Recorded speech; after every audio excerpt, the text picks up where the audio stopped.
Greetings to all federal government agencies. We are quite sure you all have heard of us, the collective, and are very well aware of our power, and heard of our idea. But let us reintroduce ourselves once again. We are anonymous. We are just as human, like all you federal agents and military personnel. We ask you to think hard for humanity, and no, we are not afraid of you the least bit. For we, anonymous, are you. We have infiltrated your sources, and now, you all are becoming powerless with your methods of oppression. We will unite all of humanity to overthrow the monolithic, monetary system of global elitists who are pulling the strings and are trying to start a third world war and an economic collapse in attempt to slow down the Renaissance awakening of humanity versus royalty. Our idea is freedom from oppression, to do what you want, without harming another in any way. Federal agencies of all governments, as a whole, help us unite humanity, as a whole. Federal agents, military personnel, and all police personnel, your safety is just as important to us. You are human as we are, and you are our equals. You all equally have the right reason to revolt and unite for freedom from oppression, for our children's sake. It is time to be fearless. You all who consider Anonymous as your enemy, we are your dearest friend, desperate to be free from the government's oppression. We are your brothers and sisters, and mothers and fathers. We are everywhere. We wish to have all of our countries united as one. Agents, be patriots, and call upon us. If they do not comply, to all who get in the way of the revolution, will be attacked by Anonymous.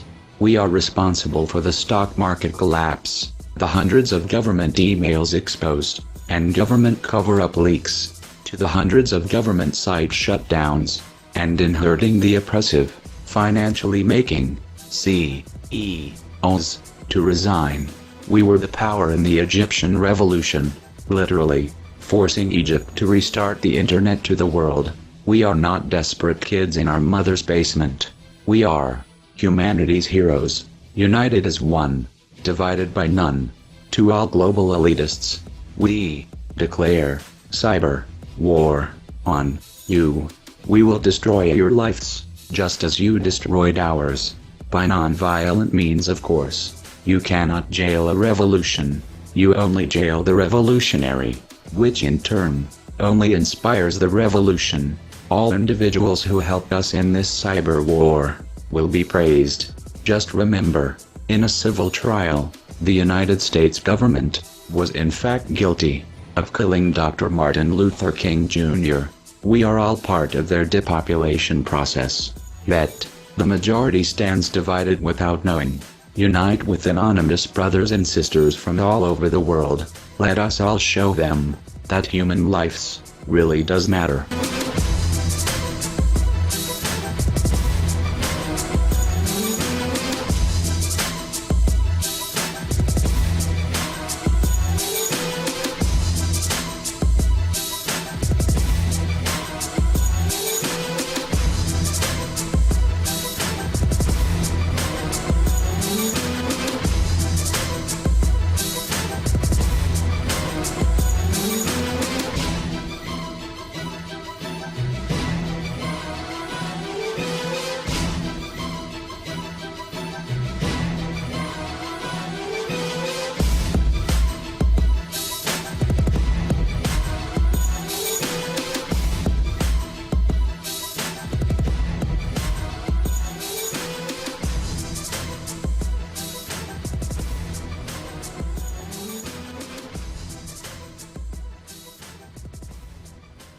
The very word secrecy is repugnant in a free and open society, and we are, as a people, inherently and historically opposed to secret societies, to secret oaths, and to secret proceedings.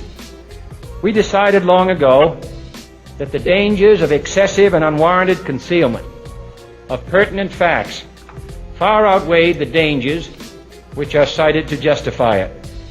Even today, there is little value in opposing the threat of a closed society by imitating its arbitrary restrictions. Even today, there is little value in ensuring the survival of our nation if our traditions do not survive with it. And there is very grave danger that an announced need for increased security will be seized upon by those anxious to expand its meaning to the very limits of official censorship and concealment. That I do not intend to permit to the extent that it's in my control. And no official of my administration, whether his rank is high or low, civilian or military, should interpret my words here tonight as an excuse to censor the news, to stifle dissent, to cover up our mistakes, or to withhold from the press and the public the facts they deserve to know.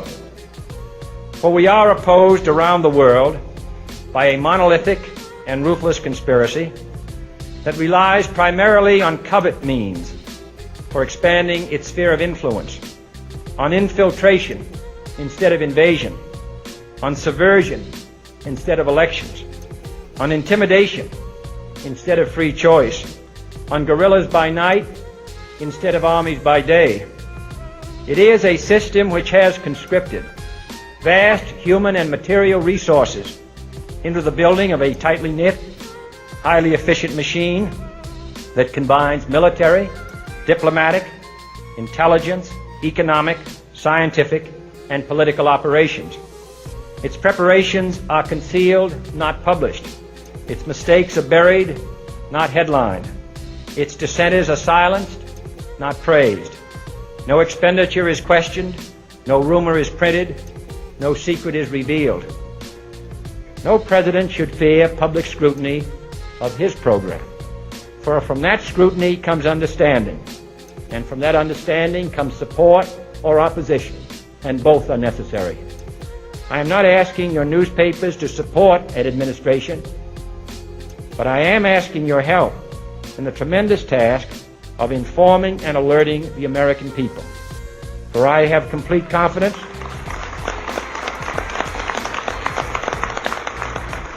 in the response and dedication of our citizens whenever they are fully informed. I not only could not stifle controversy among your readers, I welcome it. This administration intends to be candid about its errors, for as a wise man once said, an error doesn't become a mistake until you refuse to correct it.